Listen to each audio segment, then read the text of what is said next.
سلامتنا تقبلوا بروحكم كربان بمخان فونو اير تي في اب مكتاترو كوز غوركم تعزتنا كم تمسيوم ساعات شعتا خيلون لومي سن بشوعتنا حساس ترالو زيناتات وشتن وصان حيزلكم قريبا لكم نمكتالكم بخبر زعد من مساحاتكم زصنح ميكائيل حرقو فلما كن بقنت وتاتو فيلم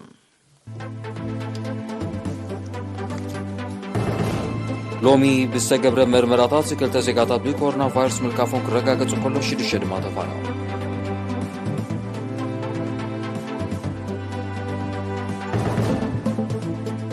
محبر ممهران إرترا طرناف ممهران بمحيالا بركتوم نمعزاز يسرح كم زلو قليتو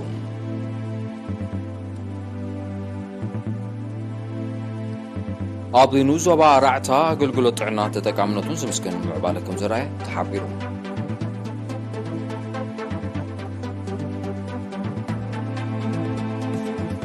أبي زيناتات وطاي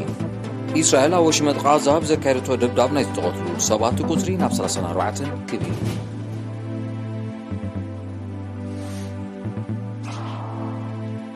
مرحت هاجرات المنقستات مبصح نانسي بيلوسي نابدسي تايوان يخونون له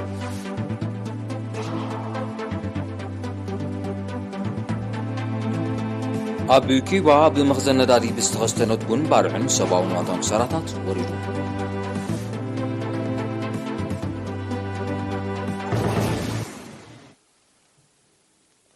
زرزر زينا فلما حبريتها كامي ستعنام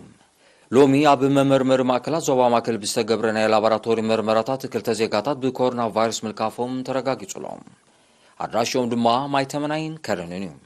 إذا كمزيلن كله كورونا فيروس ترقيبهم أب هوسبيتال زوبا ماكل تعقيبهم كنكن كجبر لهم صنحوش ديش زيقاتات حاويهم تفاني مالو بز مسرت غلا لغطري بكورونا فيروس الطرفو زيقاتات كساب لومي 10,118 بتصعلو 9,900 كابزيوم حاويهم زتفانو 203 بومو زتفليو 209 دما جنا اب هوسبيتال تعقيبهم كنكن زقبر لهم زلويهم مثل عنا شوعتنا حاسه كلتشان عشان كلتن ناب كالزينا مسن سقرم محبر ممهران يرتا طرناف ممهران بمحيال ابركتوم معزاز يسرع كم زلو ابون برتي محبر قليجهم وكيلرينا نازير بين توسعت صبصبالوا از ارسماس مروم كتوربام هاجراوي محبر ممهران إيرترا طرناف ممهران بمحيال موياوي أبركتومن حدحداوي متحققازو من معزاز يسرح كم زلو حبيرهم أبومبر محبر ممهر سمون محاري مسيرينا أبزا كايدوك على محتت أبزا قزيزي لعل 29 شح ممهران أب تحت تسلال محبر تترنيفهم كم زلو بمتقاس رأي محبر نمسمار زد تبابع سراحي عمم كم زلو أبريهم محبر ممهران إيرترا خبال كله كل تخفالي زلو حدا نايمويا محبر حدا نايم تحجاز محبر تنايمويا محبر زبال بقندو كم زا قديم كنت قاسكني نتمويا نايم مهرنا نمعبال بسرح كفال نايتي محبري اتحدا كفال نايتي محبر كا متحجاز محبري نايتي متحجاز شنو اب محبراون قطباون هيوت نايم مهران زتكوري ممهران امنن حدم زتحجاجزلو بايتاز فتري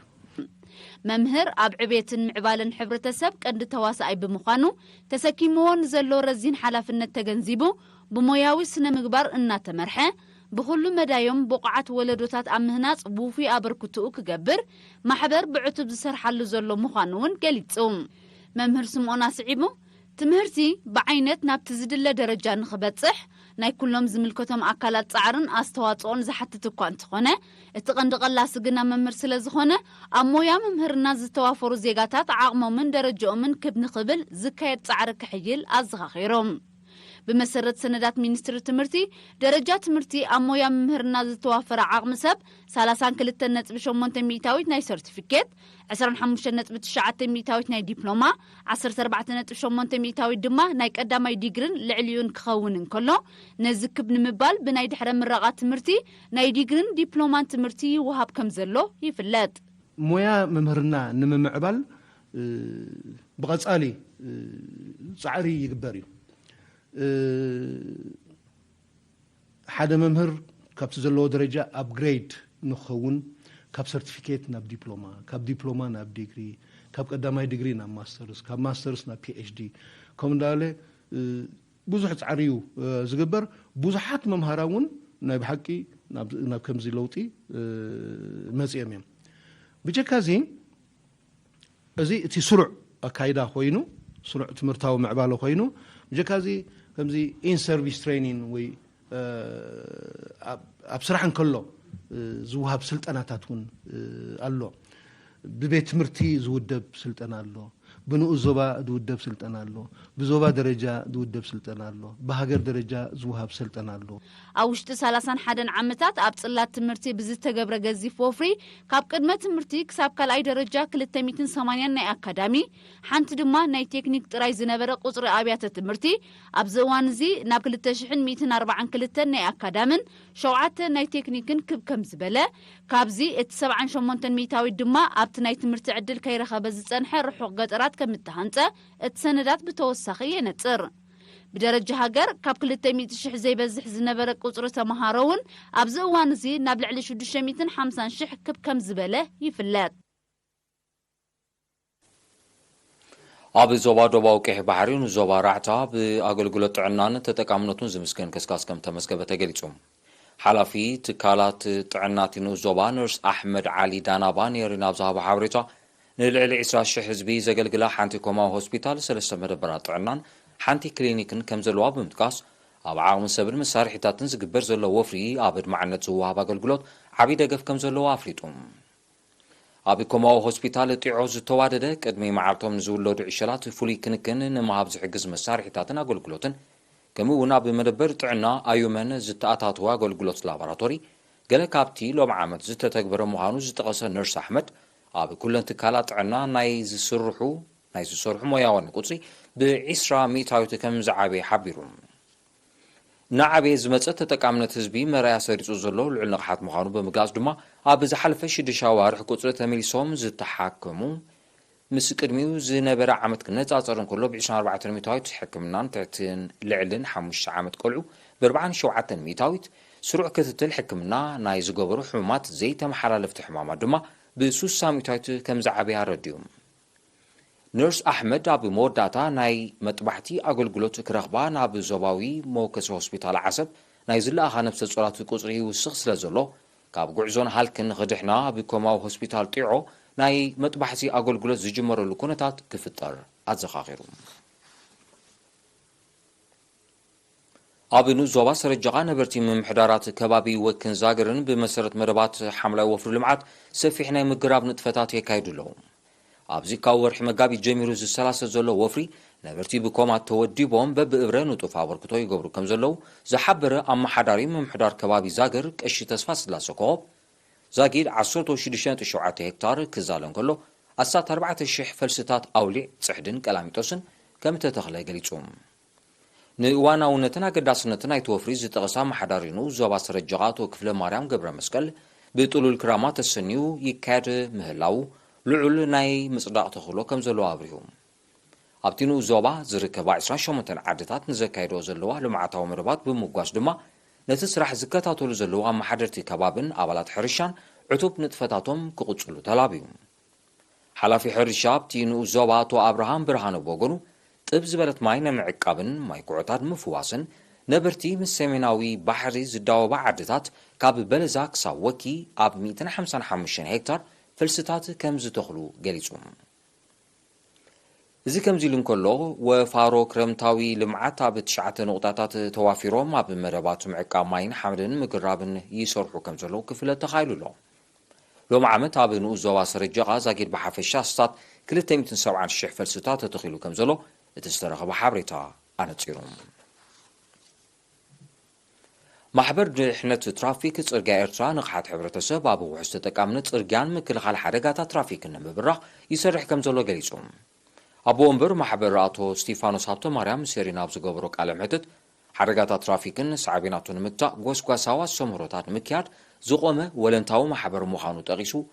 ኣብ ሃገርና ዝረአ ሓደጋታት ጽርግያ እናወስኸ ምስ ምዃዱ ኣፍልጦ ሕብረተሰብ ዘበርኽ ጎስጓሳዊ ሓበሬታ ምሃብ ዝለዓለ ኣድህቦ ዝወሃቦ ንጥፈት ከም ዝኾነ ገሊጹ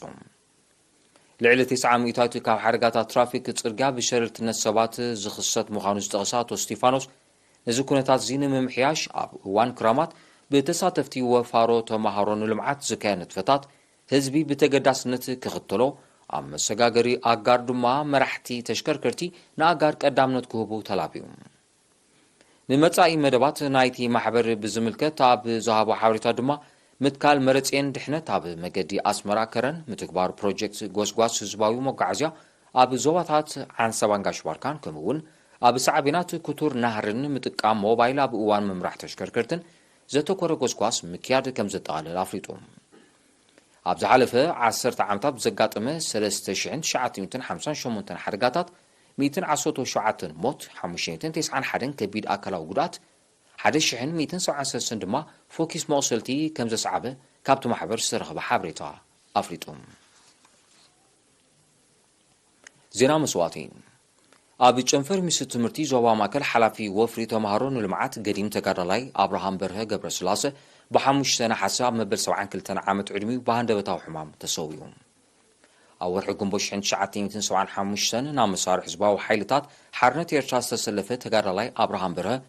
ቅድሚ ናጽነት ኣብ ተዋጋእ ሰራዊት ኣብ ቤት ትምህርቲ ሰውራ ከሰላ ከም መምህር ርእሰ መምህር ቤት ትምህርቲ ስደተኛታት ኣብ ማዓስከር ሰምሰም ሱዳን ድሕሪ ናጽነት ድማ ኣመሓዳሪ ትካል መፍረናውቲ ሚኒስትሪ ትምህርቲ ኣመሓዳሪ ቤት ትምህርቲ ካልኣይ ደረጃ ደንደን ካብ ወርሒ ጥሪ 2001 ክሳብ ዕለተ መስዋዕቱ ድማ ኣብ ጨንፈር ሚኒስትሪ ትምህርቲ ዞባ ማእከል ሓላፊ ወፍሪ ተምሃሮ ንልምዓት ብምዃን ንህዝቡን ሃገሩን ብተወፋይነት ዘገልገለ ሓርበኛ እዩ ገዲም ተጋዳላይ አብርሃም በርሀ በዓል ሓዳርን ኣቦ 3 ውሉዳትን እዩ ስነ ስርዓት ቀብሩ ድማ ሎሚ ሰንበት 7 ነሓሰ ፍርቂ መዓልቲ ኣብ መካነ መቓብር ሓርበኛታት ኣስመራ ተፈጺሙ ጨንፈር ሚኒስትሪ ትምህርቲ ዞባ ማእከል ብመስዋእቲ ገዲም ተጋዳላይ አብርሃም በርሀ ገብረስላሴ ዝተሰምዖ መሪር ሓዘን እናገለጸ ንስድራ ቤቱ መቓልስቱን መሳርሕቱን ጽንዓት ይምነ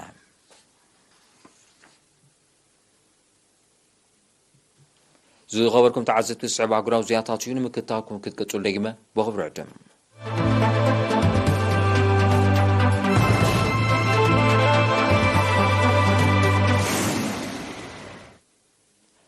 ዜናው መሰናዶ ኤርቲቪ ናወጸለ ክብራ ተዓዘብቲ ስለምክትታልኩም ኣዝየ መስግን ዜና ወጻኢ ኢስራኤል ኣብ ወሽመጥ ጋዛ ብልዕሊ ዝርከብ ዕላማታት ምንቅስቓስ ጂሃድ ዝጀመረቶ ደብዳብ ሎሚ 7 ነሓሰን ሳሳይ መዓልቱ ኣብ ዝቐጸለሉ ቁጽሪ ዝተቐትሉ ፍልስጤማውያን ናብ 34 ክብእ ከም ዝበለ ተገሊጹ ትማል 6 ነሓሰ ዘካየደቶ መጥቃዕቲ ሓደ ላዕለዋይ ኣዛዚ ናይቲ ምንቅስቓስ ከም ዝቐተለት ዝሓበረት ኢስራኤል በዚ ናይ ሎሚ መጥቃዕቲ ካልኣይ ኣዛዚ ከም ዝቐተለት እውን ኣፍሊጣ ኣላ ይኹን እምበር ምንቅስቓስ ጂሃድ ንቕትለት ናይዚ ካልኣይ ኣዛዚ ብዝምልከት ዝሃቦ ሓበሬታ ዛሂድ የለን በዚ እስራኤል ተካይዶ ዘላ ጽዑቕ ደብዳብ ልዕሊ 200 ፍልስጤማውያን ከም ዝቐሰሉን ከቢድ ንዋታዊ ዕኖት ከም ዝወረደን ናይ ቀረባ ተዓዘብቲ ሓቢሮም ኣለዉ ምንቅስቓስ ጂሃድ ኣብ ልዕሊ ዕላማታት እስራኤል ልዕሊ 400 ሮኬታት ከም ዝተኮሰ እንተኾነ ግን ንዘውረዶ ክሳራታት ዝገልጽ ዝርዝር ሓበሬታ ዛጊድ የለን እዚ ከምዚ ኢሉ እንከሎ ማሕበረሰብ ዓለም ነዚ እስራኤል ተካይዶ ዘላ ሰላማውያን ሰባት ዝልክም ዘሎ መጥቃዕታት ጸማም እዝኒ መሃቡ ከም ዘተሓሳሰባ ኢራን ገሊጻ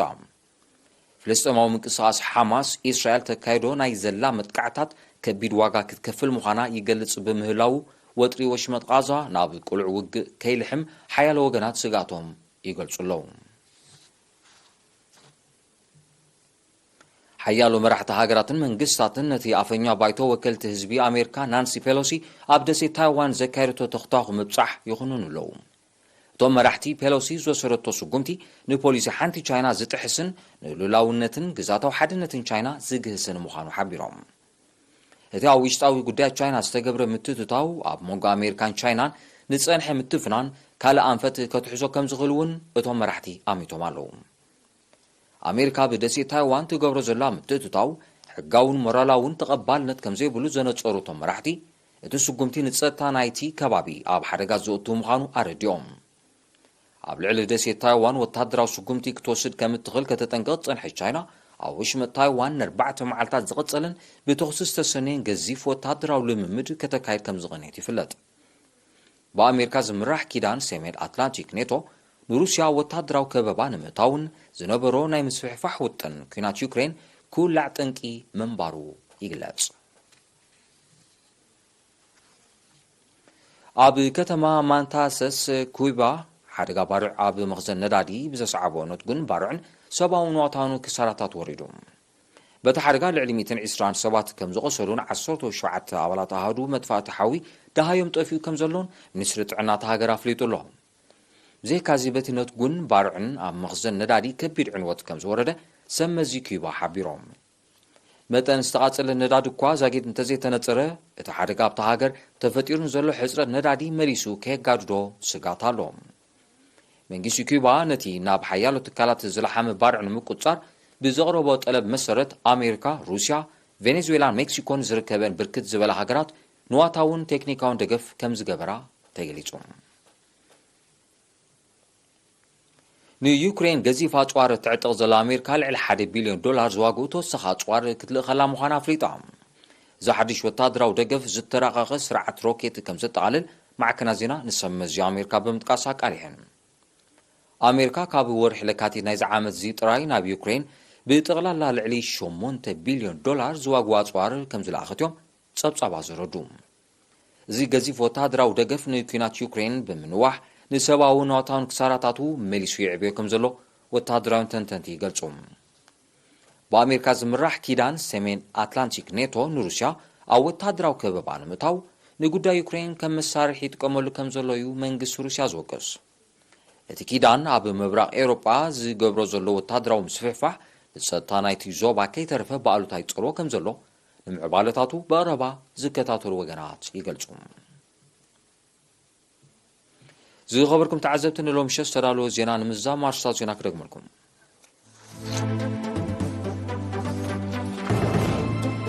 لومي بستقبر مرمراتات كلتا زيقاتات بكورونا فيروس ملكافون كرقاقة سنقلو شرشد ما تفعل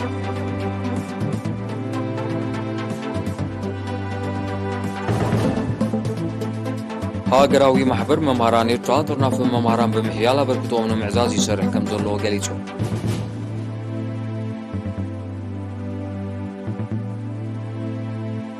أبينو زوبا أرعتا أقل قلوت عنان تتقامنتو زمسكن معبالة كم زرعي تحبيرو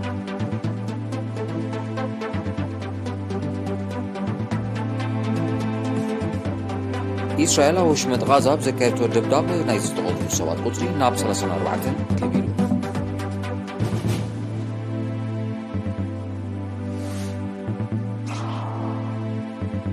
مرحتها هجراتن منقصاتن مبصحنا نسي بيلوسي نابتسي تايوان يخون اللو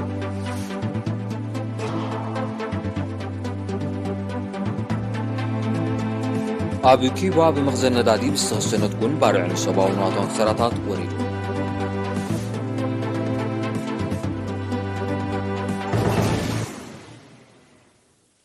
زي خبركم تعزبتن لهم شو سرالو زينا مسنا ورابزي في السلام سلام كتالكم عزيزي مسكن وددر تاريخاوي فلتت ويا